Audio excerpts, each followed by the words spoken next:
actually do a lot if they wanted to break the mold of secrecy and do something helpful.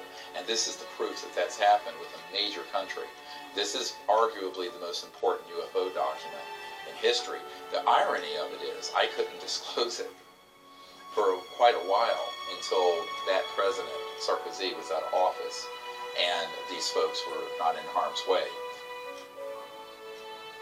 There was an invitation extended from the Vatican to some 40 world scientists to come to Castel Gandolfo outside of Rome, where the Pontifical Observatory is.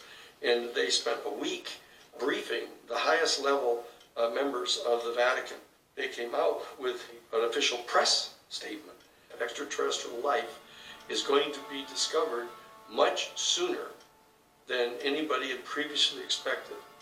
And for this reason, the time has now arrived for the beginning of a very serious discussion about the philosophical and theological questions that are posed to our human family by the discovery of extraterrestrial life. There are civilizations that we need to communicate with. And I think we've reached that point in our evolution as a human race that we need to recognize that. And the thing that disturbs me is that the U.S. is going to be a third world nation in that field if we're not careful, by having all of this secrecy and refusing to set up any kind of diplomatic protocols as I know that you have called for and I believe in very strongly. The biggest event in the history of humankind is the discovery that we are not alone, that there are other living entities, intelligent entities, in this universe or other universes, and that we aren't here alone. That's a huge, enormous discovery. I think it's long past time to open this up to the public. Give this information to the young people of the world in this country. They want to hear it. They want it. Give it to them. Don't hide it and tell lies and make stories. They're not stupid. They're not young men that'll panic.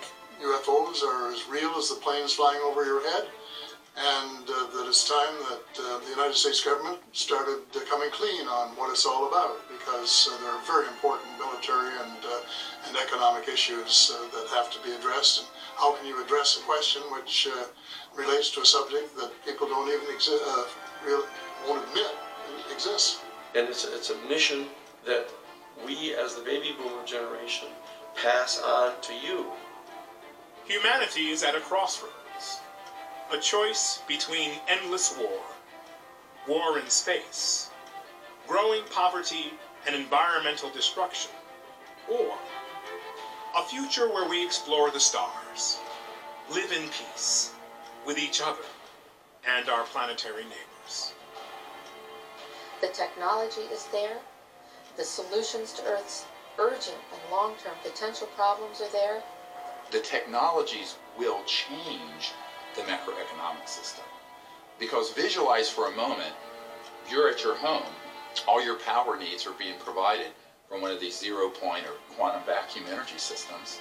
Your car is running, never has to be plugged in. You then can have agriculture and manufacturing locally that has very little cost to it. And this is not just in the U.S., but in places that aren't yet developed, the so-called third world or developing world. They're going to leapfrog right over the smokestack industries and go to high-tech, real high-tech, just like they've skipped over telephone lines and gone to smartphones. This will be a tide that will lift all ships.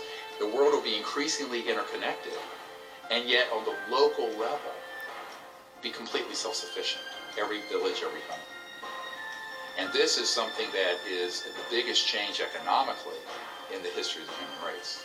It's a big nut to crack, but I think that if you could do that, I think that people would stop looking at each other with a certain level of hostility like we do now. I guess it's kind of corny, but it's that bright future that I see that we could all attain if just a few things could be changed. Imagine interplanetary trade, how exciting that would be. You have to adjust your cosmology, you have to adjust your whole concept of our human species being at the apex of all biological evolution in the universe. And you also have to, of course, modify your judgment that the entire universe was created just as the stage upon which the drama of the human development is unfolding, that there's a lot more going on in the universe than just that. This is why it's time for the people to lead the whole ending of the secrecy and do the disclosure.